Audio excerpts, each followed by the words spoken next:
नमस्कार, मैं हूँ आपकी हिंदी शिक्षिका श्रीमती रंजना सिंह। विषय हिंदी, कक्षा 7वीं, दूसरी इकाई से पाठ 8। हम चलते सीना तान के। इसके लेखक हैं डॉक्टर हरिवंश राय बच्चन जी। हरिवंश राय बच्चन जी का जन्म 27 नवंबर 1907 ईस्वी में इलाहाबाद, उत्तर प्रदेश में हुआ था और इनकी मृत्यु 18 जनवरी 2003 में हुई। इनकी प्रसिद्ध रचनाएं हैं मधुशाला, मधुकलश, निशा निमंत्रण, क्या भूलूं क्या याद करूं, 10 द्वार से सोपान तक, नीड़ का निर्माण फिर इत्यादि। बच्चन जी हिंदी कविता में उत्तर छायावाद के प्रमुख कवि हैं। बच्चों, प्रस्तुत कविता में कवि ने देश प्रेम, बंधुत्व, समानता आदि भावों के विषय में बताया है। हमारी कविता इस प्रकार से शुरू होती है। धर्म अलग हो, जाति अलग हो, वर्ण अलग हो, भाषाएं, पर्वत, सागर तट, वन मरुस्थल, मैदानों से हम आए।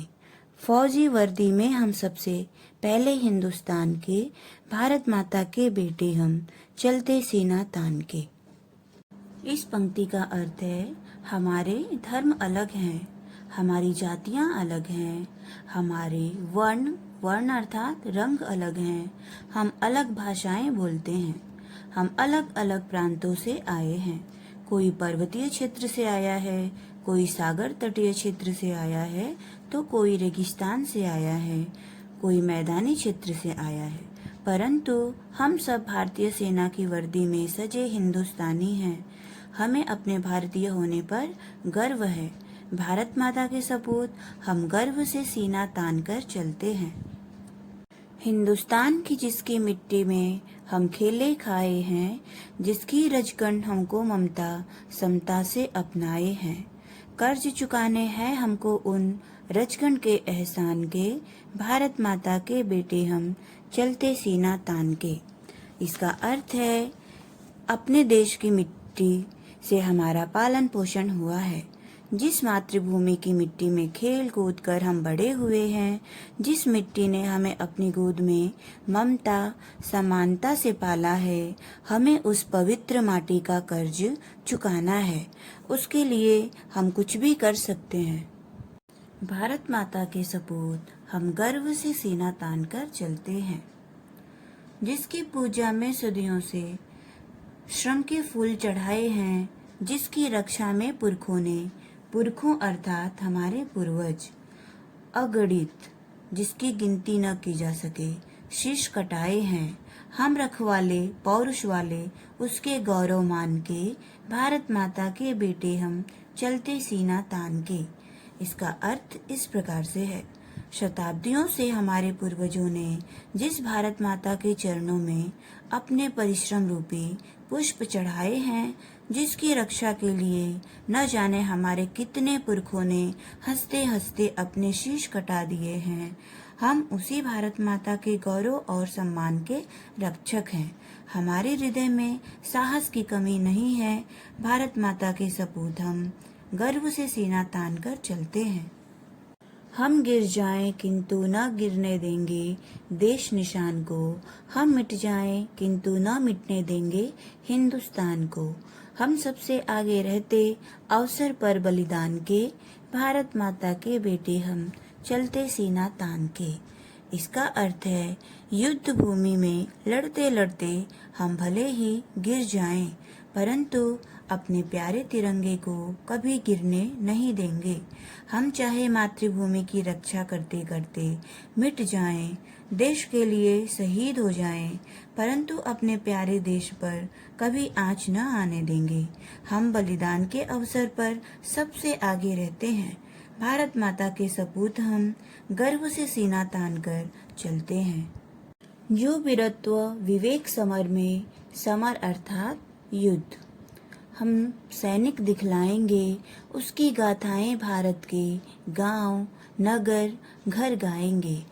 अनगिन कंठों में गूंजेंगे बोल हमारे गान के, भारत माता के बेटे हम, चलते सीना तान के। इसका अर्थ है, हम भारतीय सैनिक युद्ध भूमि में जिस विवेक और वीरता का प्रदर्शन करेंगे, गांव-गांव, नगर-नगर, घर-घर में उनकी गाथाएं गाई जाएंगी। अनगिनत कंठों से हमारी वीरता और हमारे बलिदान के गीत गाए जाएंगे। भारत माता के सपूत हम गर्व से सीना तान कर चलते हैं। बच्चों, हर देश की सुरक्षा में सेना का बहुत ही महत्वपूर्ण योगदान होता है। भारतीय सेना व्यवस्था बहुत ही अद्भुत है और विश्व की सबसे श्रेष्ठ सेना है। इनके पास संसाधनों की कमी है, लेकिन इनका हौसला और बहादुरी काबिले तारीफ है। भारतीय सेना के सैनिक देशभक्ति की सच्ची मिसाल हैं, जो कि अपने प्राण त्याग कर भी देश की रक्षा करते हैं।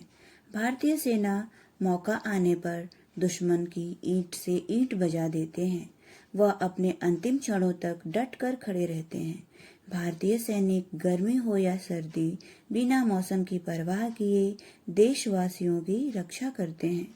भारतीय सेना 3 प्रकार की है: जल सेना, थल सेना और वायु सेना। भारतीय सेना आज के समय में विश्व की तीसरे नंबर पर सबसे बड़ी सेना है। भारतीय सैनिक बहुत ही बहादुर होते हैं, जिस कारण वह तकनीकी हथियारों के अभाव में भी हर मुसीबत में लड़ जाते हैं। भारतीय सेना की हार जीत के पीछे उनका अनुशासन है और उनकी सूझबूझ है। भारतीय सेना को सैनिकों का जीवन बहुत ही पीड़ादायक होता है, क्योंकि देश के लिए उन्हें अपने परिवार वालों से दूर रहना पड़ता है। उनके घर वाले भी हर समय उनकी सलामती की दुआ करते हैं और अपने जवान बेटों को मातृभूमि के प्रति उनका कर्तव्य निभाने के लिए सरहद पर भेजते हैं। भारतीय सेना सिर्फ सीमा पर रहकर ही देश की रक्षा नहीं करते, बल्कि जब देश के भीतर कोई मुश्किल आती है तो वहां पर भी सहायता के लिए तत्पर रहते हैं। जब जब देश में बाढ़ आती है, तब वायुसेना लोगों की सहायता करती है और उन तक भोजन पहुंचाती है। जब जब दुश्मनों ने देश पर हमला किया है, भारतीय सेना ने अपने साहस और बुद्धिमत्ता का परिचय दिया है। बच्चों, आपके लिए गृह कार्य है, हिंदी पुस्तिका में लिखना है। यहाँ पर शब्द वाटिका है, आपको याद करना है और लिखना है। इसके बाद है प्रश्न 1, निम्न पंक्तियों का अर्थ लिखो। प्रश्न 2 है पसंदीदा विषय पर 4 पंक्तियों की कविता लिखो। प्रश्न 3 है इस कविता का केंद्रीय भाव अपने शब्दों में स्पष्ट करो। प्रश्न 4 है अपने देश के राष्ट्रीय प्रतीकों के नाम लिखो। इसके बाद है स्वमत, आपको खुद से सोच के लिखना है। यदि तुम सैनिक होते तो देश के लिए क्या क्या करते, इत्यादि। धन्यवाद।